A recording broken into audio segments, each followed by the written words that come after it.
And we are back with an all-new episode of Keep It. I am the impactful Ira Madison III.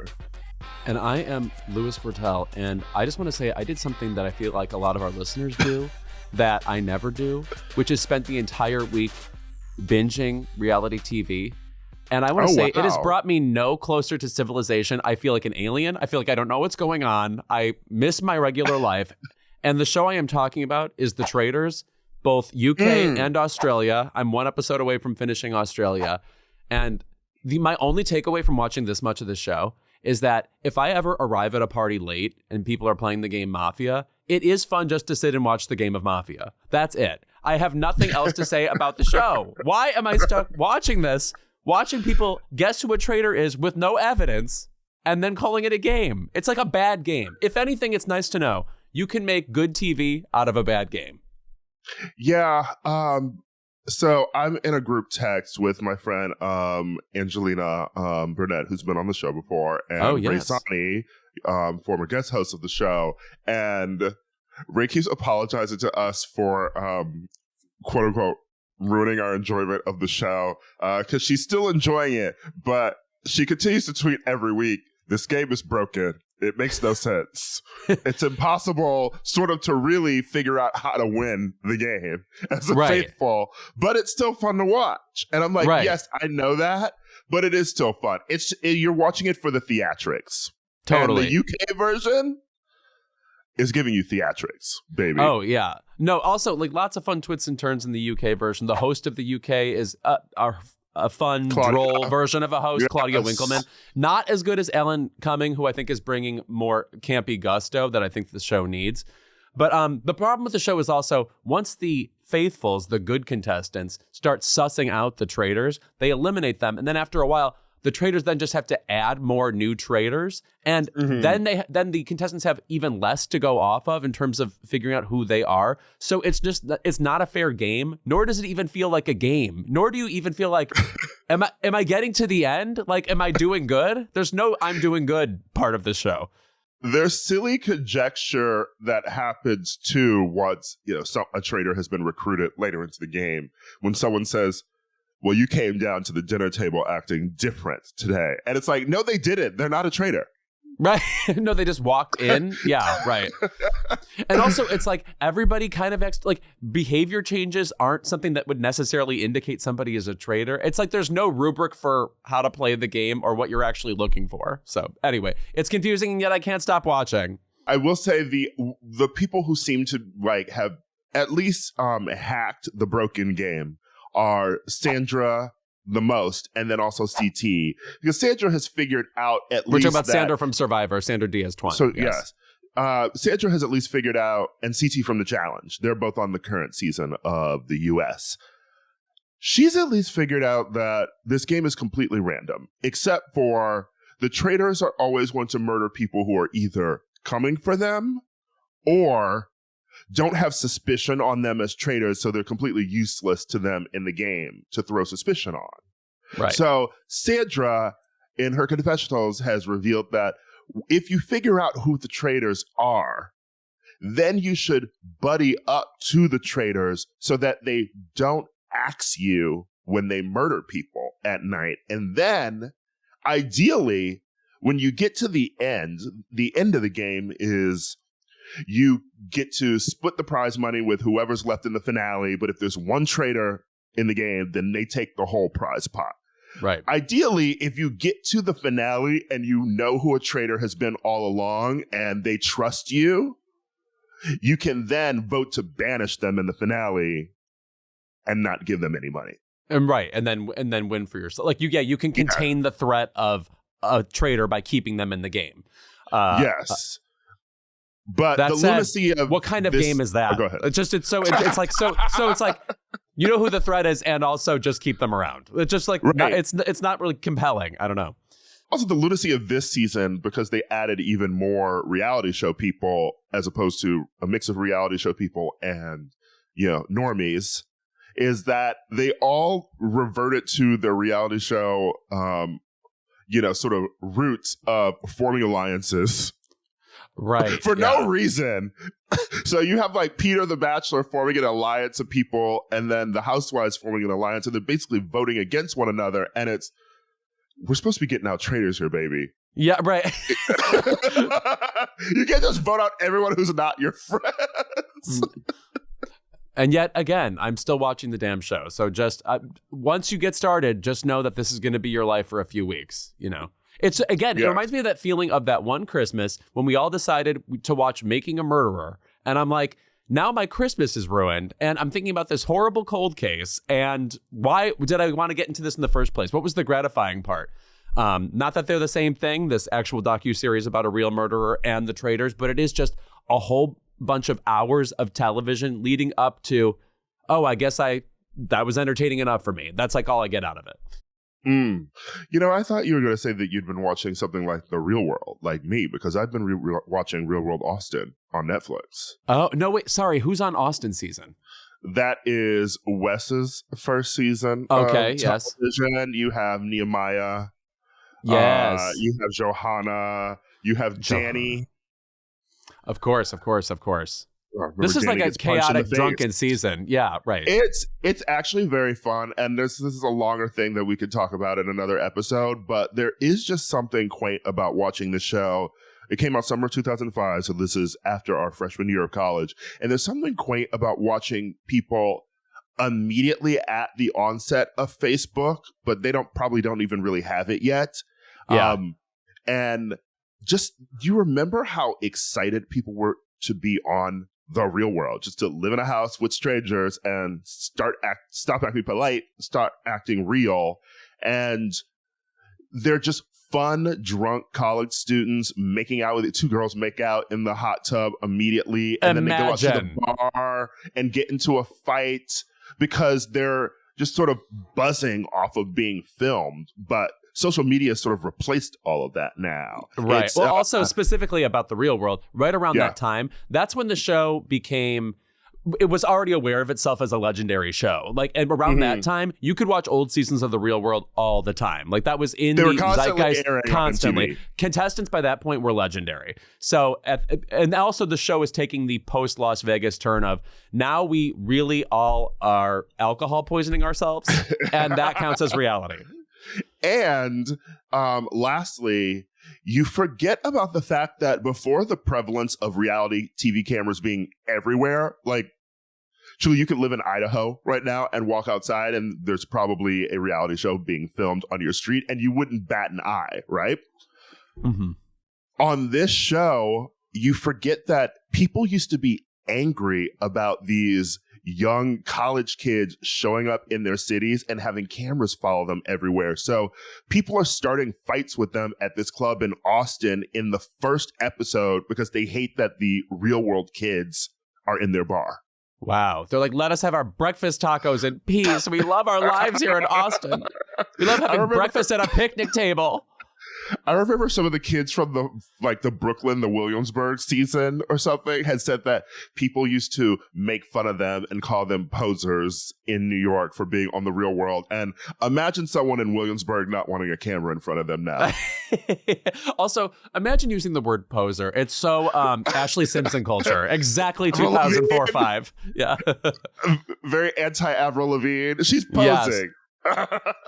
She got that tie around her neck from Hot Topic. Oh my God, the dialogue. We were so silly. All right, so we have a fun episode this week. Louis and I are feuding. Finally. As in we're gonna discuss the new season of Feud, Capote versus the Swans. Let me tell you something. What's good for the Swan? It's not good for the Swander. It's not good for the Swander. All right. You got me that time. Yeah. And then also, there are mysteries abound. Two big ones. In the world of pop culture. First of all, Rebecca Ferguson has an op. Right. We don't know who, but we're going to figure it out by the time this episode's over. And also, I want to say, this is the best press that Dune 2 has gotten yet. Rebecca Ferguson being like, somebody was an asshole to me on set once, and I'm going to let America and the world solve who it is. And we're going to get into that today. Right. The press tour has mostly been, look at how great Zendaya looks. Right. And of course. You don't say. Yeah. Which is maybe actually not the press that you want if you were anyone else in the film, because then the press is also, look how great Zendaya looks and look at everyone else wearing costs. Yeah. Yeah. Everybody else wearing their like post-apocalyptic pseudo athleisure glamour. Yeah. On Anya Taylor-Joy walking around looking like a foreign correspondent in the Middle East. Right. Christiane Amanpour, Arrakis. And then also Kate Middleton. Where is she? And what is she? Do we know what she sounds like? Does she have a human voice? And will we be attacked in the YouTube comments for referring to her as Kate Middleton by royalists? Royalists are crazy people who are obsessed with the royal family and usually are not even British. Oh, of course, of course. Wait, what do they want you to call her? Like Duchess of Cambridge? Yeah. Oh, okay. Well, it's not going to happen. It's too long. We have one Duchess and her name is Fergie Ferg. But speaking of Feud, our guest this week is none other than Tom Hollander himself, who plays Truman Capote in the series Feud, Capote versus Swans. And I hope we get into just the specifics of doing that voice, because I have a confession. At work at Kimmel, we cannot stop doing the Truman Capote voice. Somebody will just throw out a question, and then the three of us respond as Truman Capote. Did I mention this before? No. When the Super Bowl was happening, they're like, Truman, are you going to the Super Bowl? And you respond like, Kansas City, an entire city devoted to barbecue sauce. It doesn't really speak to me. It's the most fun voice. It's the most fun voice.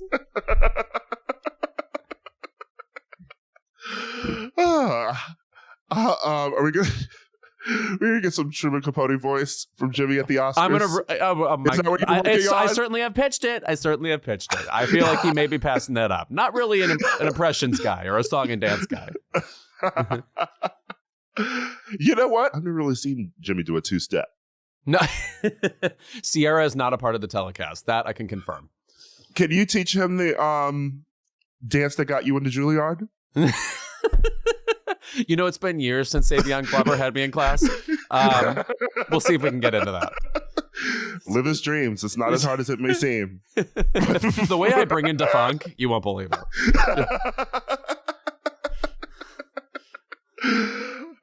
Okay, that's our show, and we're going to get started.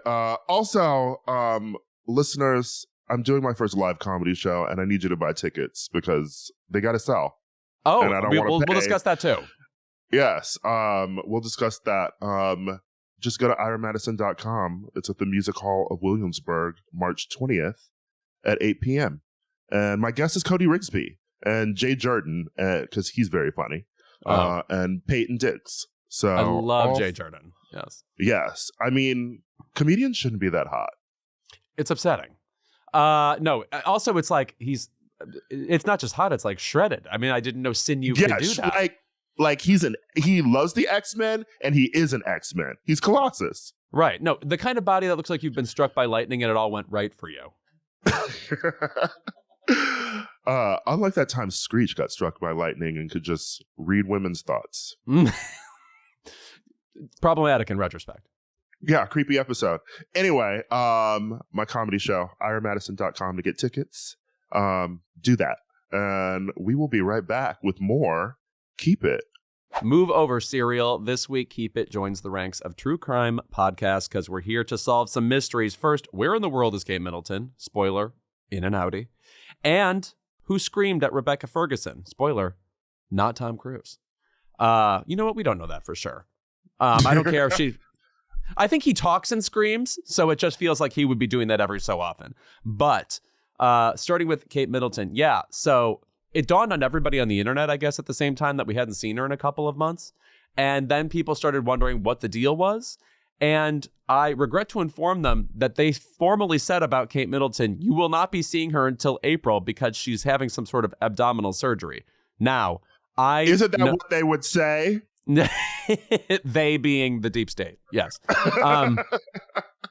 So if you don't know a couple of the dates, Christmas of last year, Kate attended Christmas services at Sandringham, one of the great words, with the royal family. January 16th, she underwent a planned abdominal surgery. January 17th, the official Prince and Princess of Wales Instagram account posted, Her Royal Highness the Princess of Wales was admitted to the London clinic yesterday for planned abdominal surgery. The surgery was successful and is expected that she will remain in hospital for 10 to 14 days before returning home to continue her recovery. Based on the current medical advice, she is unlikely to return to public duties until after Easter. Great. And then Prince William visited the hospital. A week later, King Charles visited the hospital. And then at the last minute, Prince William canceled attending a service at Thanksgiving held in honor for King Constantine, the last king of Greece. He withdrew to a personal matter, and Kensington Palace added that Kate continues to do well. Okay, here's the thing. As much as people are speculating that it's a botched face procedure specifically, or something like a hysterectomy or a treatment for an eating disorder, it feels to me like she had, but by feels to me, I mean, I have a friend who's a doctor and this is what she said, and I'm stealing this from her. She had major colorectal surgery and maybe has something like a colostomy bag. And that's why she can't be around until after Easter. That to me feels like the most rational response. Okay, well, I want to talk about this this lady reappearing, quote unquote lady appearing the other day in her car. Sorry, Ira's eyes just expanded like to 11 times their normal size. It was like the gecko just flew out at me. Okay, this was not Kate in that car. There's a picture of Kate in the back of a car with that her mom is driving, and it's very grainy, and she's wearing sunglasses, and it may be Veronica Lake. I don't know who that even is in that picture. That is Michael Caine in Dress to Kill. Okay, honey. She's coming to that elevator, and you better watch out. There's a knife in the trench. That is the Lucille doll that Buster was running around with in Arrested Development. Okay, that was not Kate. That was some Evelyn Salt shit. Yeah, right. Yes, down to the hair. Yes, heavy shades. Yeah, and also the photo is grainy. Who has an Android at the castle? Right. No, it looked like it was filmed on a Sega Genesis. I mean, I just don't know who that was. Yeah. Buckingham ain't got a family plan. You're kidding me. That's a lot of bitches. It's also so interesting because, by the way, this reminds me of, I'm so sorry, the Traitors, in that anybody can become fascinating to you if you're left with one question about them. Because, by the way, before, who has ever said anything qualitative about Kate Middleton? I saw that wedding. As I've said before, no one waves better. If someone's standing in front of a crowd, something about the curvature of her hand is ready for pageant culture. I love to see it. That's where my questions ended. I had nothing else to think about Kate Middleton. And now finally, there is a level of doubt about what she could be up to, even though, yet again, I still do not know what this woman sounds like.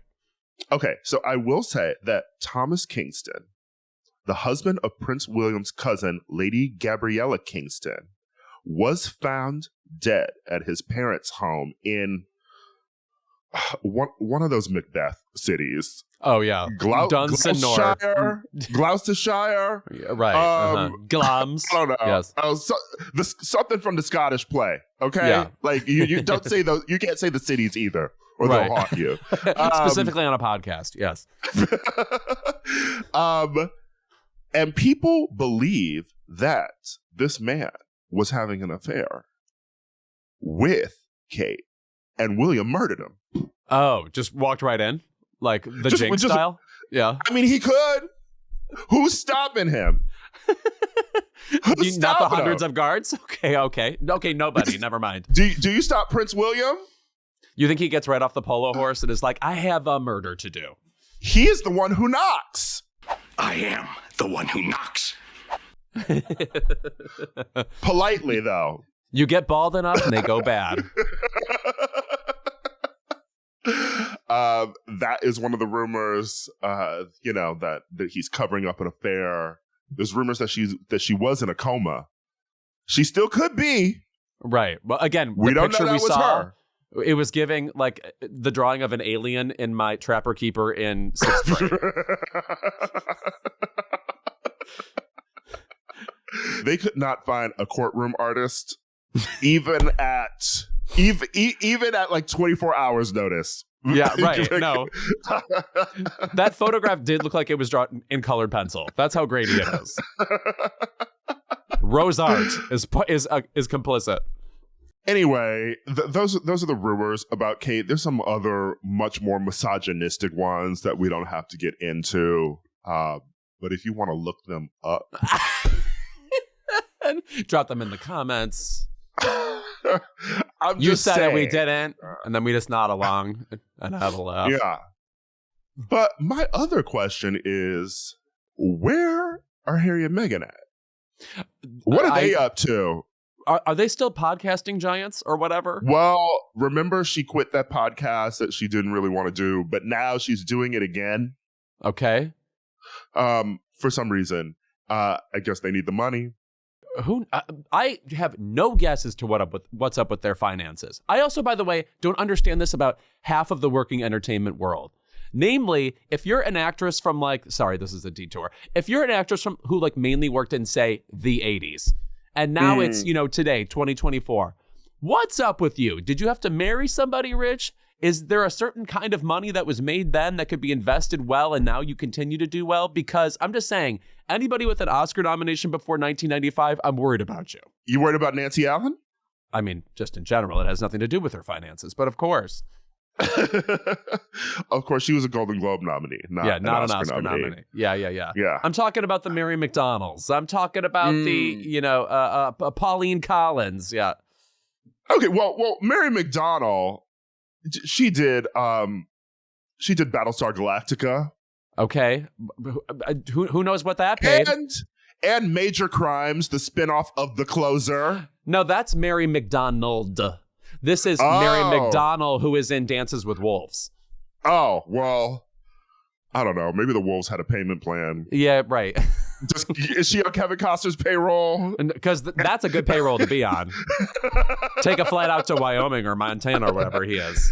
All they've got is time and money there. And he got Whitney money, too. That's right. Not just money from the bodyguard. She probably left him something in the will. You think so? Her favorite white man, probably. You think he was really her favorite white man? Who else would there be? Yeah, I'm trying to come up with a number, too. I don't have an answer to that. I guess it would be Kevin Costner. Yeah. Who? Clive Davis? Sorry. Yeah. Yeah. Clive got his own shit, Clyde got his own shit. I ain't got to give Clyde nothing. I got to give Clyde nothing, baby. Okay? Clyde know how to take care of himself. That was my Whitney. I also didn't know, Whitney is lightly Sly Stone. Okay, yeah. Little James Brown in there, yeah. One thing about me playing the Snatch Game and RuPaul Charles's Drag Race, I will make Ru laugh. Yeah, right. Will I win? No. Will it make sense? No, but Ru will laugh. But by the way, that's the angle you have to take on Snatch Game. If it makes too much sense, the joy is immediately lost, or we get the joke immediately, and then we're done with it.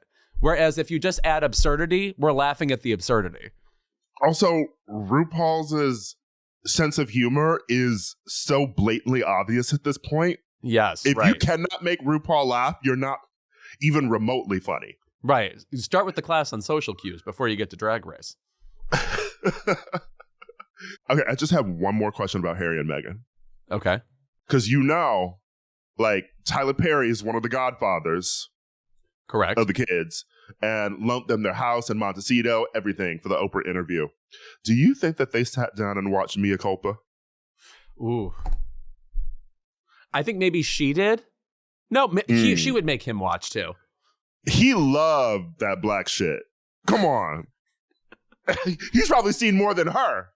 That's probably true. Honest, to be honest.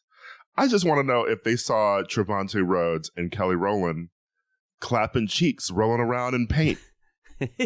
Have you seen that sex scene? No. Yes, it was my Keep It last week. Oh, of course. Have you seen the scene online of them having sex on a canvas, rolling around covered in paint? Oh my God. It's vile. It's giving throwback to Farrah Fawcett's controversial expressionistic art phase where she would go on Letterman and brag about painting naked. Oh, this used to be considered amazing in the 90s, like when celebrities would be wacky. It was a little easy to do then, to be honest. Right, because you needed a stunt. You know what I mean? Just like the world was very oriented around things like Dennis Rodman in a wedding dress, things like that. Yeah.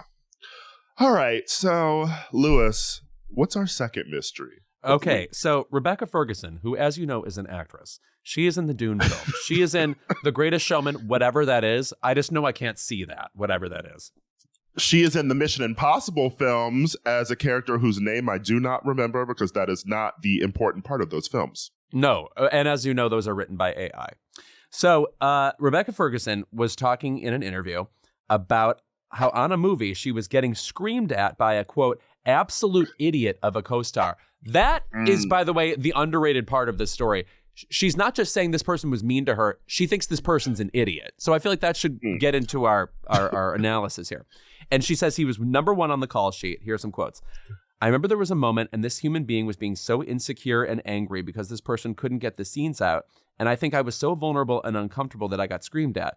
But because this person was number one on the call sheet, there was no safety net for me.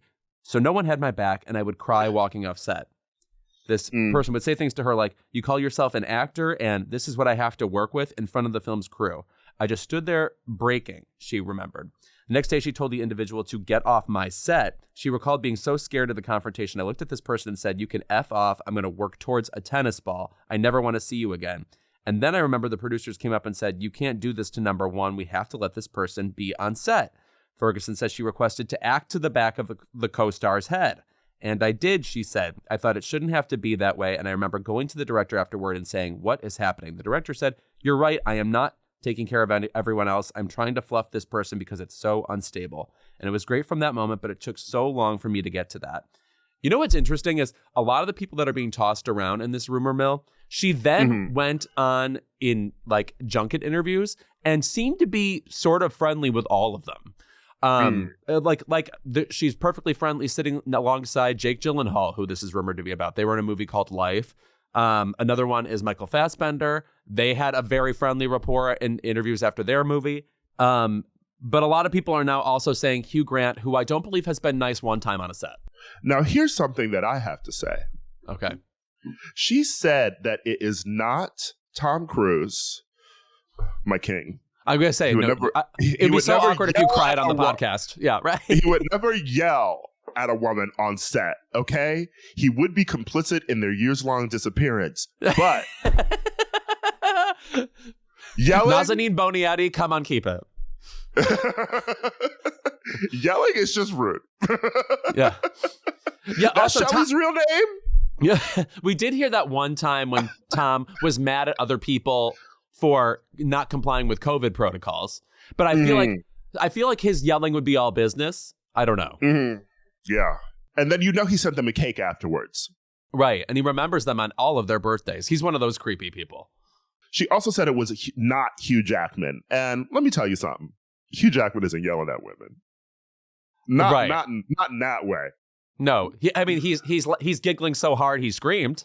That's it. He's Australian. They don't have that kind of rage there. Unless, of course, you're Judy Davis. Yeah, he's just doing his boy from Oz wiggle. Yeah, right. And having a laugh with the gals. Sure. Okay? Right. A good time Australian, yes. Yeah. And now people also suspect that it is not Dwayne "The Rock" Johnson because he came out in support of her for sharing, her journey of being yelled at on set. And what I would like to posit is, if you were the person who yelled at Rebecca Ferguson, would it not make sense for you to publicly support her in talking about the mystery co-star? Because she's not going to respond. I mean, I love that. Actually, it was you. You know who would do that? Kim Cattrall. She would get right in the Instagram comments, but she's a rare kind of celebrity in that way. Yeah. I'm just you're saying, right. That is smart to get out ahead of it. And The Rock has got he's like a 3 steps ahead guy. Yeah. He's a wrestler. Okay, and let's not forget that he maybe still sort of has aspirations of going into politics. Sure. So I would buy a little bit of, smoke and mirrors, a little bit of traitors behavior, if you will. The theme of this episode, yes. Everyone's a traitor. I have to say, the movie that Hugh Grant and Rebecca Ferguson were in together is Florence Foster Jenkins. Where this theory falls apart is that obviously Hugh Grant is not number one on the call sheet. Meryl Streep is Florence Foster Jenkins. Yeah, he played Foster. But also, like, calling someone an absolute idiot. I mean, like, I feel like that's an interesting thing to call Hugh Grant, other than maybe he's so dismissive of all his co-stars that you could call that idiotic behavior. But he also is clearly, kind of a literary guy. And by that, I mean just British. And I don't know that I can picture her calling him an idiot unless he was just so venomous. I don't know. Okay, so I've gone into the Reddit threads. Thank you.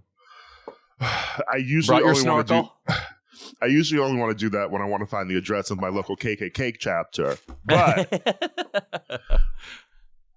okay, local. No out-of-towners. Yeah, right. Okay, just the townies. Yeah. No new clans. Yeah, right. So, in terms of Hercules, Dwayne Johnson, that's the movie they did together. You can see that them acting together in multiple scenes. She was very specific that she refused to act face-to-face with this person. And they've been friendly a bit on the press tour. Jake Gyllenhaal, they seem to also be sort of chummy with one another. Right. Fassbender did an entire press tour together. Can't be Hemsworth. Again, I'm just ruling out the continent of Australia. You know that about me. Okay. Yes. Ewan McGregor, Dr. Sleep. There's a possibility that it's him, but I just don't buy that from Ewan McGregor. I feel like we would have heard that from other actors. Right. I do feel like he maybe doesn't work as much sort of in an A-listy way as I would expect someone like Ewan McGregor to work. And again, when Juliette Binoche was here, I mean, she still had the trauma in her eyes from Jeremy Irons. And then that answered all my questions about why he's not in every project of all time. Now, if we do say it's Hugh Grant, there is something about the fact that she never talks about Hugh Grant. And this person on Reddit said that they watched multiple interviews. And maybe they shared more scenes together in Florence Foster and the Jenkins, and they were cut because of the feud between both of them. Wow. This is a real clue in the mystery. Florence Foster Jinkies. Take that, bitch. So what we really need is just Rebecca Ferguson to come on down and tell us who it is, girl. And by the way, tea. Do you know what is also the tea? She is such a good actress. I love Rebecca Ferguson. Ready for way more of her. Ready for her to top line. Yes, I'm ready for a definitive Rebecca Ferguson role. Like, she definitely was the best part of The Greatest Showman. And is wonderful in the Dune movies too. She was the what now? Are you a Timmy defender? The Greatest Showman? Oh, you love The Greatest Showman? Baby, we could reach for the stars. Zendaya? Zac Efron? Come on. That's Disney excellence. Okay. Yeah, no, I guess. Yeah. I'm Team Efron. I thought the Iron Claw, I'm with like the losers on Twitter who are like, it was snubbed. Never did I ever think you would besmirch the musical talents of Benj Pasek. Who you can see on Tinder sometimes. Oh, my Tinder bio is asleep now. I keep getting emails from Tinder or it's like, your profile has been hidden because I don't use it anymore. But I'd swipe for a composer. Sure. Oh, please. To be a part of the young Oscars cognoscenti. What a pleasure that would be. And, I'm looking to star in a musical, actually. So, is that what this Ira stand-up shit is all about? You're like You're trying to like vault from, I assume, this black box theater in the middle of nowhere to wherever you want to go. Yeah, I'm trying to vault into vaudeville. Vault. I love when people say vaudeville, like they're from 1928. That's how I pronounce Villeneuve's name. Right. I'm still not clear if I'm getting that right. Villanueve sounds fine to me. I really just want him to be Cuban. Denis, I want to be in the show. Yeah. Okay, so we're settling with Hugh Grant. We're settling with colorectal surgery. Okay, you're settling with Hugh Grant. Okay. You're settling with Hugh Grant. I still think The Rock. I would love for him to be dastardly, because that would be a fucking long ass con. He's so like throwing his arms up, be like, "Who wants pizza?" That's his whole vibe. Man, Hillary Clinton wouldn't want to be in her shoes right now. He's coming for that presidency. Right. And you know she's running again. Right. She didn't buy those cross trainers for nothing. By the way, I hope everybody voted in California yesterday. I do hope everyone voted in California yesterday, too, because, Taylor Swift told everyone to. She wrote, "Today, March 5th, is the presidential primary in Tennessee and 16 other states and territories. I wanted to remind you guys to vote the people who represent you, all caps, into power. If you haven't already, make a plan to vote today. Whether you're in Tennessee or somewhere else in the U.S., check your polling places and times at vote.org. Isn't that a lovely, beautiful statement that will not make anyone sell 200,000 less albums than they were intending to? Right. So I want to vote for somebody that represents me, ! Single 2019. Okay. What if I want to vote for Girlicious? That's on you. Write-in ballot. Right. They represent me. Yeah. I am always looking to put Robin Anton into more power. God, the 2007 was such a good time for all of us. All right, when we are back, we are joined by Truman Capote himself, Tom Hollander. Our guest this week has been charming us on screen for years in the likes of Gosford Park, Pride and Prejudice, Pirates of the Caribbean, Mission Impossible Rogue Nation, and The Night Manager, but he's really made a splash recently with iconic performances in The White Lotus Season 2, and now Feud, Capote versus the Swans. He's a BAFTA winner, a Tony nominee, and now that he's on Keep It, it's his turn to say, "These gays are trying to kill me." So please welcome to Keep It, Tom Hollander. Thanks, Ira. Thank you very much. Thrilled to be here. I'm thrilled, and thanks for that intro. Now, okay, in reading about your preparation to play Truman Capote, where apparently you're like wandering around a park, doing the voice to yourself, listening to tapes of Truman Capote, and it seemed like a months-long process to get into this character.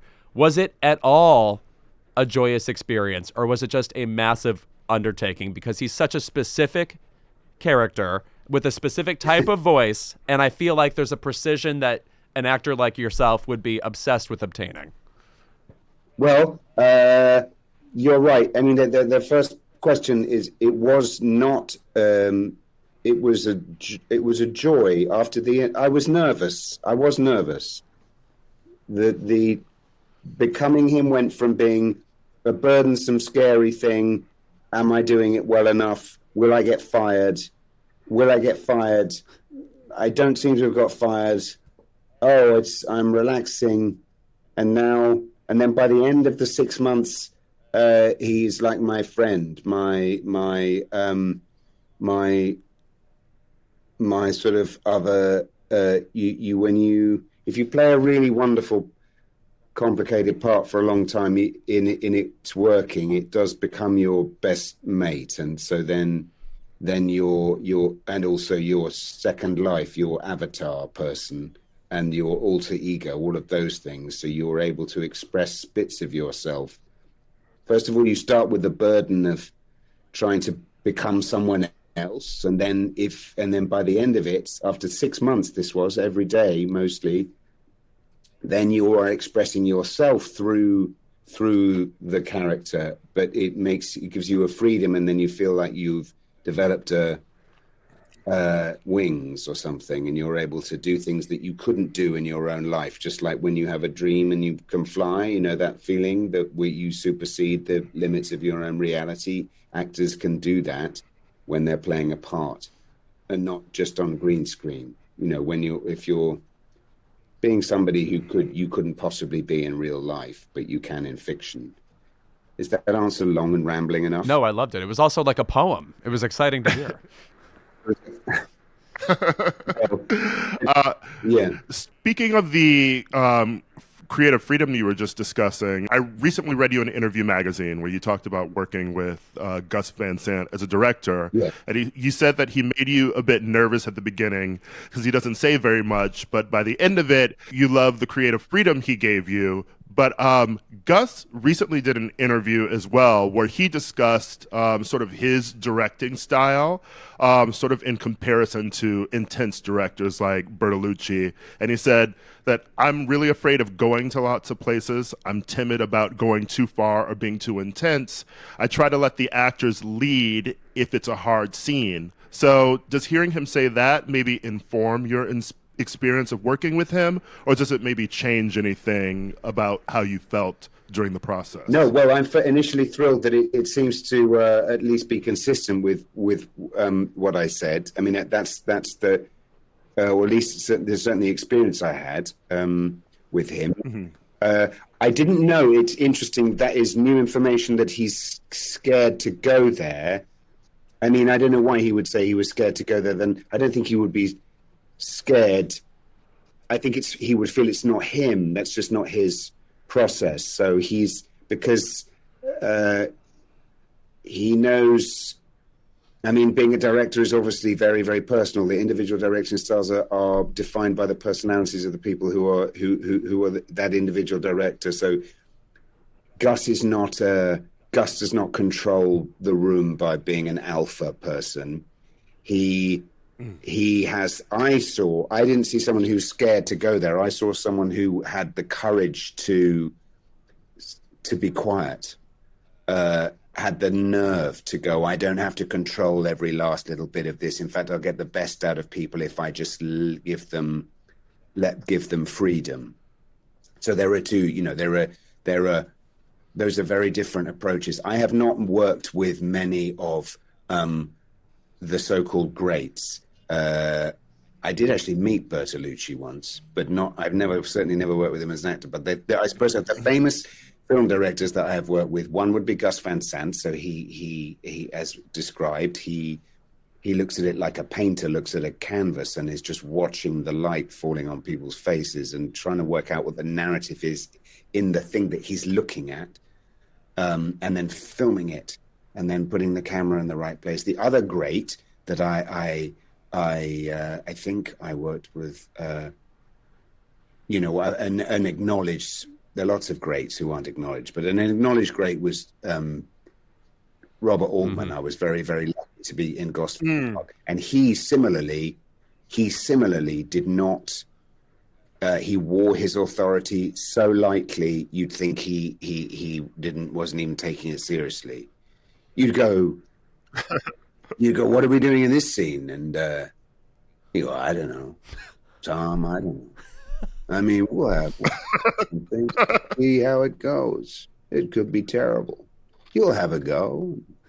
We'll see how it is.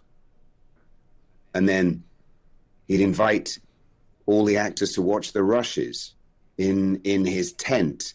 He had a tent in front of the location where at lunchtime anyone was invited to go in and watch the rushes. So that's a director who's giving away his authority. He's not jealously hiding the rushes from anyone else so that he can edit out the terrible bits before anyone sees them. He's literally inviting the whole crew and the cast to come and watch whatever they did the last few days and smoking marijuana while you're doing it.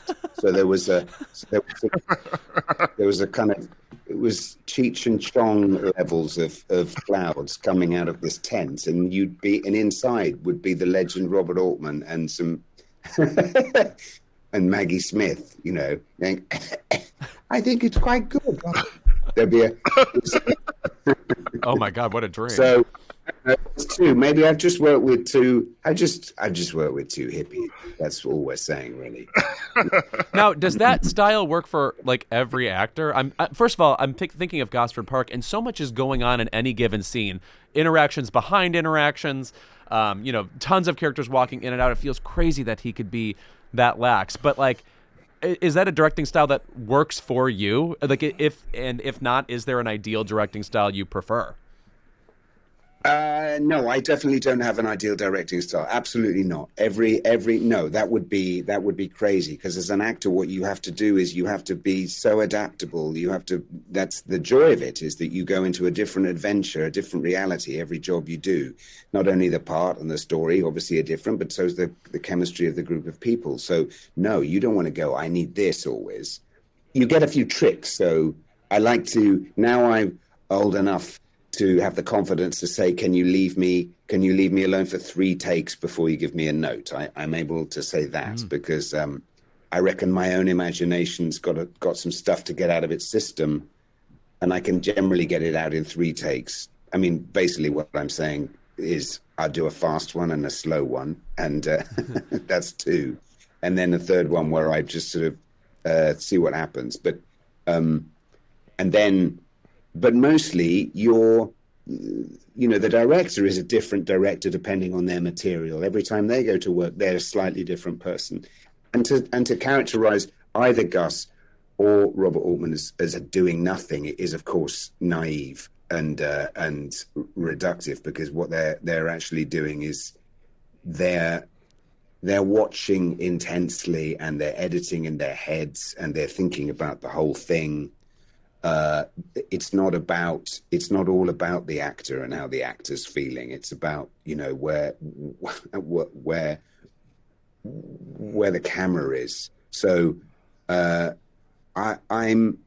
and they're also, you could say they're exercising control by a form of sort of passive control, by everyone steps up because nobody's saying anything. I better do my best. I'll do something.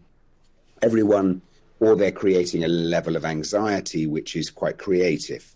So if everyone's feeling fabulous because they've been told they're marvelous, or they know, or they think they know what's going on, that might make them kind of relax in a way that's not productive. Whereas if you say nothing and everyone's slightly on edge, maybe something interesting will happen out of anxiety, out of the need to fill the space. So it's a complicated old thing. There's a lot of so in a way, it's not mind games, but it's the difference of, it is about personalities interacting with each other, and that creates a kind of creative energy, which sometimes works, sometimes doesn't. So, but you have to.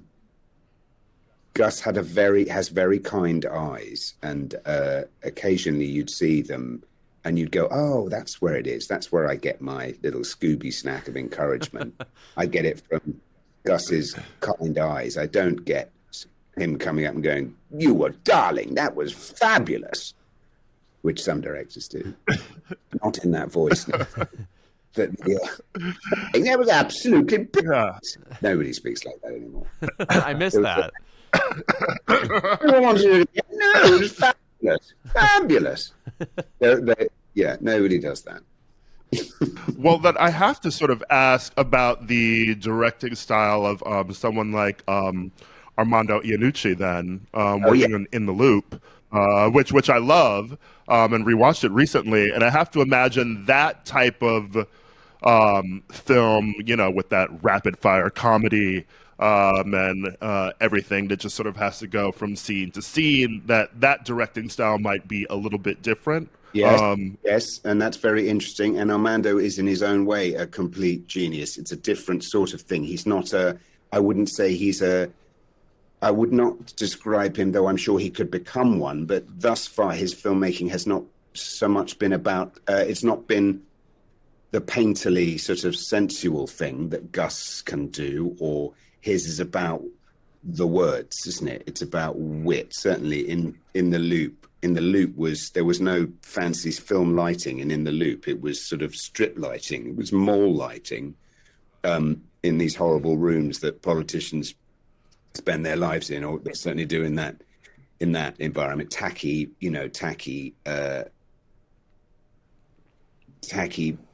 walls which wobble when you push against them. That was about the wit and about the satire and constantly riffing on new ideas. So he had a similar sort of, there was a certain devil may care thing with his material, because he would constantly add to it. So you do the script. What was unique about that process for me was that you would do the script, you would do the scripted version, and then you'd get that in the can, and then they would abandon the scripted version, and then you would play the scene again. The actors would be encouraged to play the scene again without using any of the scripted lines, say anything they want, but just stay in the plot of the scene. So describe the scene in your own way, as it were. Get the plot beats in as best you can, but say your own words, in the hope that somebody would say something funny and good, which occasionally they did. And even if they didn't, there would be a minute or a millisecond in it, which was completely spontaneous and unprepared, and so completely compelling. And what that meant was that Armando, that process gave them the motherfucker of an edit.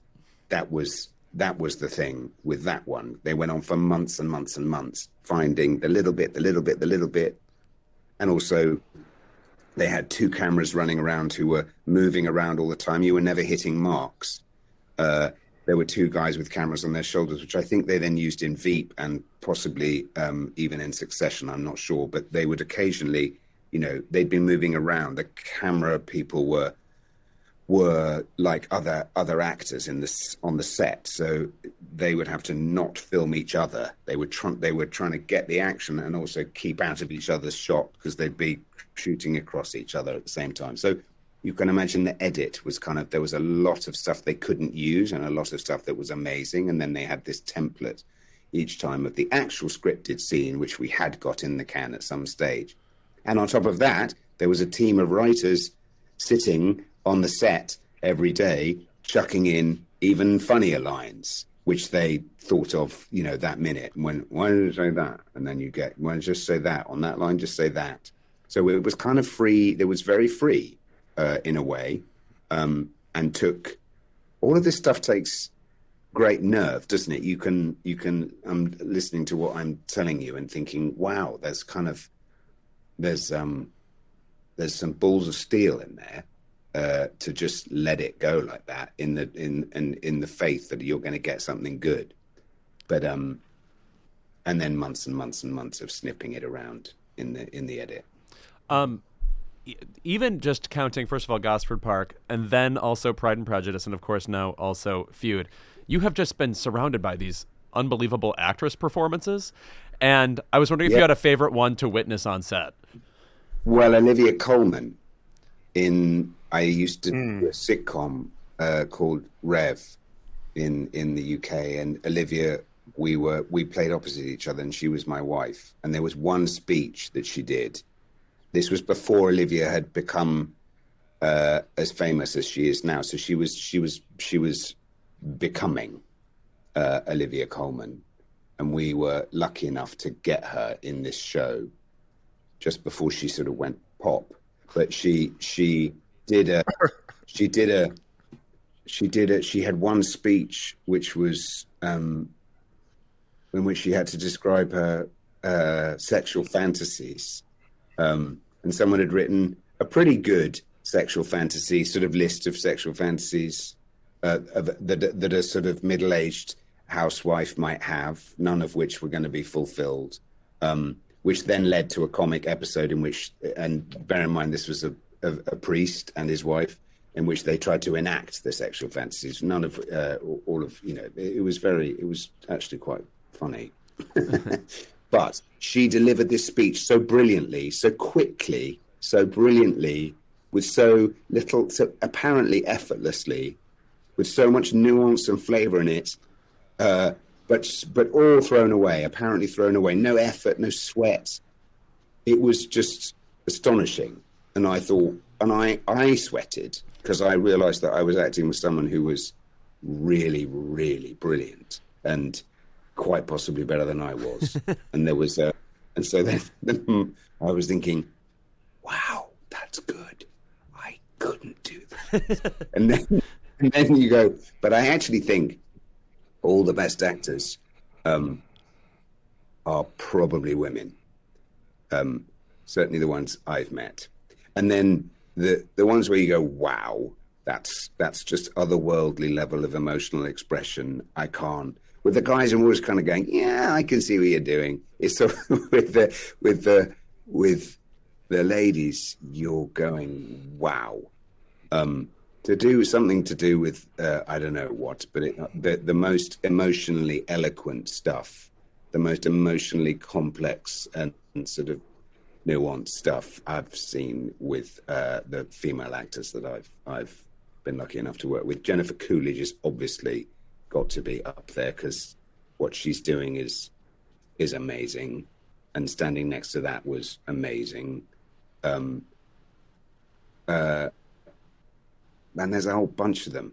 Yeah, I mean, what was Kristen Scott Thomas doing in Gosford Park? Oh, she is amazing in that movie. Oh, she's so and she looks so fabulous too. When she says there's a couple of scenes where she's looking out of the front saying goodbye. At the I think the very end, she says goodbye to people, and it's almost wordless. And the last car drives away, and you see her just sort of bottling her feelings and stepping back inside. It's amazing. It's amazing. So, I mean, there are probably some more that you've got in mind that I now can't think of, but they're I've been, and obviously in Feud for. Are we allowed to say the F word? You can on this podcast. Yeah, Yes. on Feud, for fuck's sake! Look at them. Yeah. You know, I mean, we're going through decades of kind of film icon status from Jessica Lange. Oof. You know, and then we're going Jessica Lange, Demi Moore, Molly Ringwald. I mean, who you know, we're going through the Brat Pack. Then we're going into 90s New York cool with Chloe Sevigny and Naomi Watts, and then who have I missed out? Diane Lane, for goodness sake, who was on the cover of Time magazine when she was 12 years old. These people are all magnificent in their own right. And there was I acting with all of them. Callista Flockhart, who's one of the cleverest, wittiest, most mysterious people I've ever met. And then finally, there's an actor in Feud called Ella Beatty, who was making, it was her first job. And when she did her first scene, so her first job out of Juilliard, she did her first scene all nervous, all kind of elbows and thumbs off on the set, and then on screen, I looked around the monitor and thought, oh wow, that's amazing. Look at her. She just knows all these things already that I didn't understand about cameras and how to be in front of a camera. She seems to know them instinctively. It took me about, well, I still don't know them. I don't know how to do it. Don't know how to do what she was doing. And I looked around, and Gus Van Sant there was a tear on Gus Van Sant's cheek because she was so good straight away. It was like seeing, anyway. So there was several generations, and the new generation seemed to be in that show. Yeah, Warren and Annette are good parents to have, I feel like, if you're interested in acting. You know what I'm saying? I was trying to make her without referencing her parents, because that just reduces her to, it doesn't just, of course she's Warren Beatty and Annette Bening's child, but, you know, that's no guarantee of someone being good. I mean, what if she's actually better than her parents? You know, that's what I was wondering as I looked at her. I thought, wow, she might be better than Warren. I mean, this is, it's like, it doesn't always happen. Lightning doesn't always strike in the same gene pool. You know, being I mean, of course, she's some sort of there's a Nepa baby joke to be made, but she has she's born to be doing what she's. We're very pro Nepo babies. I have a Jane Fonda poster in my room. Yes. Angelica Houston, please. You can go on and on. Yeah. Thank you so much for being here with us, Tom. Okay. And honestly, your portrayal of Truman is so fun and fascinating to watch. It's been fun watching people. I've been reading like Reddit and YouTube comments of even scenes, and it's been interesting seeing people comment just about Truman Capote as a person, saying things like, yes, I've always hated that man. I think he's disgusting, but this is a really great portrayal of him, and it's humanizing him for me. I didn't know people had that many thoughts about Truman Capote in the modern day era, people who would comment on YouTube. So you're bringing that out of people. So thank you.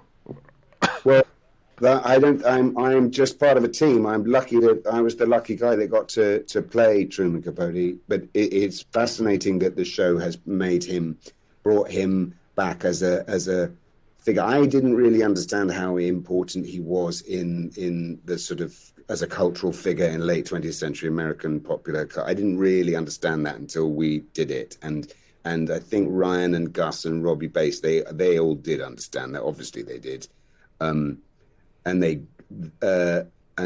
somehow they brought him back for people, and God bless him, because I think he had a really, really pretty miserable time a lot of the time. So thanks. This has gone very quickly, this podcast. I think it's because I waffled on so long, didn't I, with all the answers? Oh no, but and then now suddenly you're one of the premier wafflers of our time, though. Don't sell yourself short. It was good waffling. Yeah, anyone is. How to get through a podcast? Just keep talking. Just keep talking. Well, yeah. Okay. Right. Thank you, Tom. Good to meet you. Thanks for having me on. Of course. Bye-bye. Yeah. Okay, so you've just listened to our conversation with Tom Hollander, who portrays Truman Capote in Feud, Capote versus the Swans, the latest season of Feud, a.k.a. White Women Acting, from Ryan Murphy. This, of course, has been written by John Robin Bates and directed largely by Gus Van Sant. Mm-hmm. A couple episodes are not. One of them was directed by David Lynch's daughter. Get Out! Which is interesting because there's another Nepo situation in the show, right? It's Warren Beatty and Annette Bening's daughter, Ella Beatty, which sounds like a pun or a Carmen Sandiego villain or something, and later in the show. Speaking of Jennifer Lynch, have you ever seen Boxing Helena? Not close to the time it came out, which is to say, I mean, like it's a 90s movie. I probably saw it in like 2001 or something. Baby, they dragged the hell out of that movie. Yeah. her directorial dreams were squashed. Yeah, they were like, that's enough. And actually, though, when you think about that film, it's very proto The Skin I Live In. Right. No, yes, I would say it's ahead of its time. And also definitively 90s. Just the scale of the movie, the grossness of the movie. Anyway, here's my question about Truman Capote. In the era of Truman Capote, would you have been friends with Truman Capote? In what capacity would you mix it up with him? And I ask this question because once upon a time, I probably had no opinion on how gay celebrities live their lives. Now, the most suspicious thing about a gay celebrity is if we have no mutual friends. Like, I'm out in the world participating in it, being gay. There's only like 6 gay places you can go on any given night in any given city. It's inevitable that you're going to run into most people. If you don't have any mutual friends in common with me, what are you doing with your life? You can't just be working on, quote unquote, your art. That's fair. Well, I think that I probably would be on friendly terms with him. I don't know if we'd be best friends. I don't even know if we'd be hanging out. He seemed more interested in hanging out with the Swans, to be honest. It is definitely a specific personality type among gay men who, like, their whole thing is tons and tons of female friends. Which, I mean, like, who comes to mind immediately? Our mutual friend Sam Lansky, who I guess worked on RuPaul's new memoir too, and ghost wrote Britney Spears' memour, works for Time Magazine. He loves the sisters. Yes, that's exactly it. Yeah. And also particularly interested, seemingly, in, like, name personalities. Yes. If I'm talking about this current time and imagining, my life now and Truman Capote being in New York, I would have interacted with him. I would not be at the black and white ball, for sure. Right. Well, you're not Candy Bergen. That's just the truth of it. Have you ever looked at just like the list of the people who were at the black and white ball? Oh, no. Please hit me with it. The partial guest list, here's a few of the people. Lauren Bacall. Of course. Tallulah Bankhead. That is actually fucking crazy, because you would have thought, lung cancer would have kicked her ass by that point, but no. Nobody smoked like her. Marissa Berenson. Her sister, Barry Berenson, was married to Anthony Perkins. Also, her grandmother was Elsa Schiaparelli. Correct, yes. The founder of the color shocking pink and just fashion god, yes. Candace Bergen, of course, as we said. By the way, that bitch was 20. Right. Very time. And of course, she was famous because she was a bit of a model, and her dad is Edgar Bergen, the ventriloquist. But she was just beginning her movie career around then. She's in a movie called The Group, which is based off the Mary McCarthy novel about a bunch of women at Vassar, where she is simply stunning. Richard Brooks. Okay. Johnny Carson and his wife Joanne. Now that's a character on Feud played by Molly Ringwald. Mia Farrow. By the way, what's she up to recently? Still Googling Black Daughter. Yeah. Tweeting at people and stuff. Yeah. Henry Fonda. Joan Fontaine. No, that's Joan Fontaine. I mean, that sounds like an old world celebrity, but she lived till about 2011 or something, so she was only just beginning. Speaking of Henry Fonda, this is weird, soapy, actor sleeping with actor connections. His first wife, Margaret Sullivan, who he did not have kids with, after being married to Henry, 2 husbands later, she was married to Leland Hayward, who divorced Slim Hayward, one of Capote's Swans. So what you need to know is that at the black and white ball, there are all these people mixing sort of with their exes or exes of their exes. Margaret Sullivan died at the age of 50 of a questionable overdose, but she's an Oscar nominee. She was in a movie called Three Comrades, in which she is fabulous. One of the first sort of deadpan actress nominations, and she's also in the classic Shop Around the Corner. If you haven't seen that, you must see the Shop Around the Corner. Arlene Francis. Oh my God, one of my favorite celebrities of all time. What's My Line panelist. I always say that she's the secret inspiration for Carol in the movie Carol, because that performance reminds me of her. I'm fully tin-hatted in this way. Irving Paul Lazar. He was a talent agent. Joshua Logan. Oh, he was a director, and he directed Jane Fonda and Anthony Perkins together in a movie called Tall Story, which was her debut, 1959, or into 1960. And she claims that the set was fraught because she had a crush on Anthony Perkins, and so did he. And he's never been confirmed as gay. And so Jane's just out here spilling tea. Well, he co-wrote South Pacific, so... Oh, keep it faggoty, huh? Wow. He wants to wash that man right into his hair. You know what I'm saying? Joe Mankiewicz. There's like 50 of them. Phyllis Newman. Phyllis Newman, I'm just spouting facts now. Phyllis Newman was also a What's My Line panelist, specifically after Dorothy Kilgallen passed away. That's a very fascinating story. But what you need to know about Phyllis Newman is she's the reason Barbra Streisand doesn't have a competitive Tony, because she beat her in I Can Get It For You Wholesale, which is sort of one of the definitive supporting turns ever on Broadway, the one Barbara probably should have won for. She didn't win for Funny Girl because she lost to Carol Channing, but Phyllis Newman is the reason she lost. We also had Harold Prince. Broadway's own. And Mr. Zanuck himself. Come on, moviedom. Yeah. Also, Sammy Davis Jr. was there. A black person. And Ralph Ellison. Oh, that's a get. Ralph Ellison, because he was like, he did his one work, and then he's like, well, that's the end of me. Yeah, when you look down under the writers and artists section, you've basically got Lillian Hellman, Christopher Isherwood, Norman Mailer, Arthur Miller, Oscar de la Renta, Jerome Robbins, Frank Sinatra. Stephen Sondheim was there. John Steinbeck was there. I want to say quickly about Lillian Hellman, one of the great liars of all time. She, first of all, was in a long-time feud with Mary McCarthy, who I just brought up, who wrote that The Group that became a movie with Candice Bergen. But Lillian Hellman is the source of inspiration for the movie Julia in the late 70s that Jane Fonda was the star of. She was nominated for an Oscar for it. And the entire story of how she was friends with this woman, who in the movie is played by Vanessa Redgrave, and she goes off to war, but they have this lifelong friendship, is totally debunked. Lillian Hellman lied about this story, and it was proven again and again. It's like this Flamin' Hot movie about Doritos that turned out to be not true. It's one of these few movies in Oscar history that is supposed to be compelling real-life drama, and it is totally fabricated. Okay, I need to watch that. Yes. For one. And two, that is also probably why I say that I would at least know of Truman Capote, because he was a writer.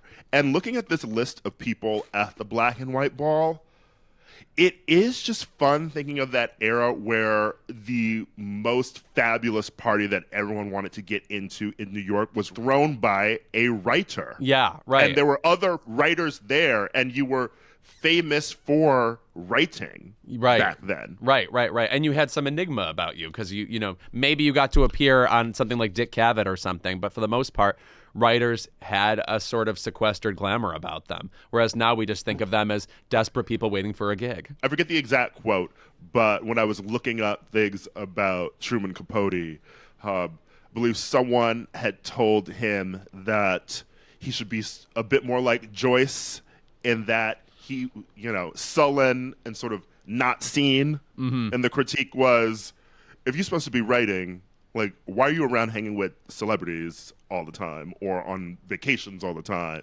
You should be, the whole life of a writer then was very mysterious. Like, you would just sort of appear when you had your book that was released and you were promoting it, and maybe you'd be at a few parties, but otherwise you were largely absent because you were off writing. And that, I feel, has sort of changed so much in terms of even a lot of people who are very successful writers now, you sort of just have to do more to keep your name out there. Yeah, constant visibility as a part of it. Social media. Yeah, right. Yeah. It just is the way things are. I would say the writers I'm most interested in are both compulsively introverted and compulsively extroverted. There are just two distinct hemispheres of their personality that they indulge, and that usually means we see a lot of them on social media. The last thing I want to say about Truman Capote, though, there's an episode where he hangs out with James Baldwin.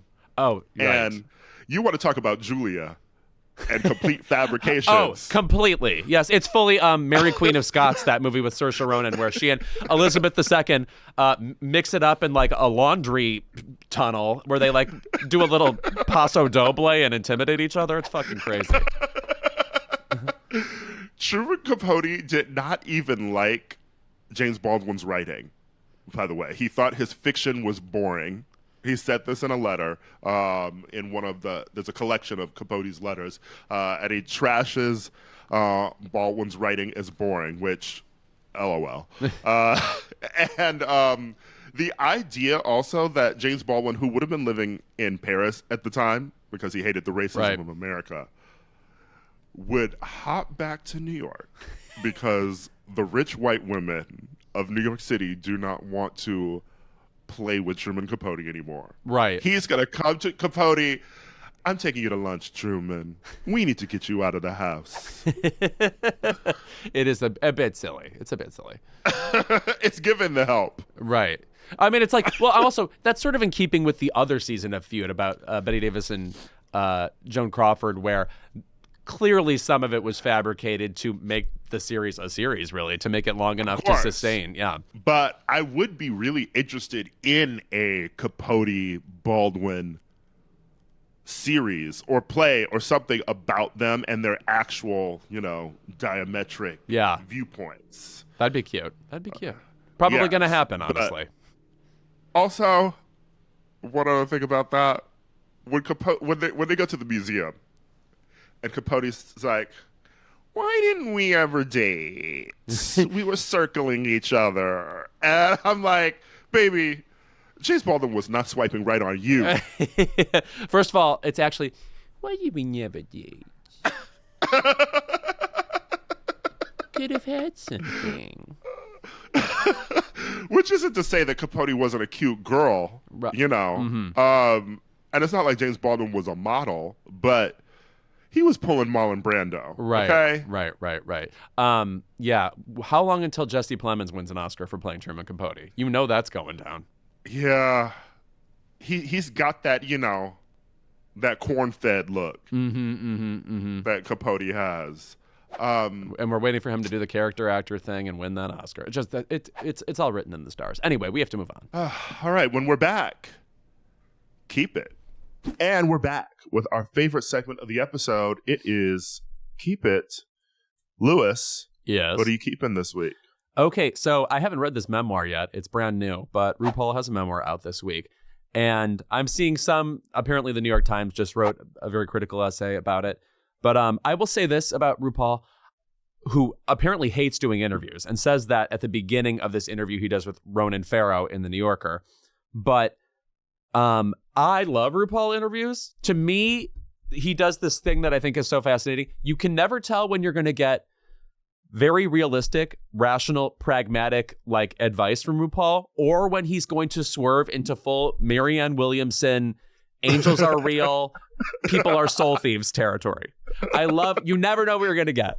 And it just find it generally entertaining, as of course he is on the show. However, he also was commenting on Madonna, who of course is on tour right now. I'll be seeing her next week before the Oscars. She's a singer. And he said, in aging, there is a natural flow. And when you're against the flow, it doesn't look right. It doesn't feel right. The energy around the Madonna thing, it feels weird, right? Ru, and then he says, referring to her chasing arena tours and grills in her teeth. He adds, I'm not interested in appealing to 11 to 25-year-olds. I'm just not. I can on a bigger level as a mother, as Mama Ru. It's a different relationship. I'm not trying to be them. It's always interesting when people revert to this line of criticism from Madonna, because I don't think she wants to be 11 or 25. I feel like she is constantly defining what it means to be an explosive, dance-oriented, pop-oriented star at her age. And I think that just means keeping doing what she's been doing. And also, when people say she's trying to appeal to a younger audience, are you sure she's not just appealing to her extremely long-time and committed fans? I just don't feel like she's somebody who needs to add more people. Something that worries me is I just feel like after a certain time, like a lot of gay guys get to a point where conventional sexism ends up sounding like radical honesty to them. And I'm just disappointed to hear it from him, especially since if you watch RuPaul's Drag Race, no one is more reverent, generally speaking, to Madonna than RuPaul, and also Michelle Visage. They had musicals about Madonna. They've had drag runways where everybody comes in dressed as Madonna. We had that one time where 4 different people wore the kimono from the Nothing Really Matters video. So I'm just somewhat disappointed by that quote. Now, you think longtime Madonna fans know what Fortnite is? No, I'm right here. No, I have no idea. Where the popular music video debuted. Oh, yes. But like everybody does that shit now, right? Didn't Lady Gaga do something like that? Yeah. Yeah, she did a concert in that city. I think that's another. I think Fortnite's another place from Macbeth. Right. No, I certainly will never find out what it is. I've already forgotten that you said it. I mean, listen, I know what it's like when people shake the Vertel's nest, you know, and bring up your girl. Right. Does she even still wear the grill? It's hard to tell. Like, by the way, this is the thing. People who've known who Madonna is for years and years and years, these are the people who should have the awesome criticisms of her. In fact, that's the whole kind of fun of being a Madonna fan, is you get to be continuously critical of her. I hate how garbled her voice sounds. I mean, like when she speaks, you know, it doesn't remind me of her when I'm listening to an interview or something like that. If that is a grill situation, I mean, that's what's bothersome about it. But, and also the grill era has been, I think, at least a decade now, which nobody predicted. Yeah. I hate that she brought Life and Beth out on the stage. Okay. Oh, yeah. You mean Amy Schumer? Yes. Yeah. I don't say their name. Got it. Say it too many times. And right. You get a $30 million Netflix special. Ira, what is your Keep It this week?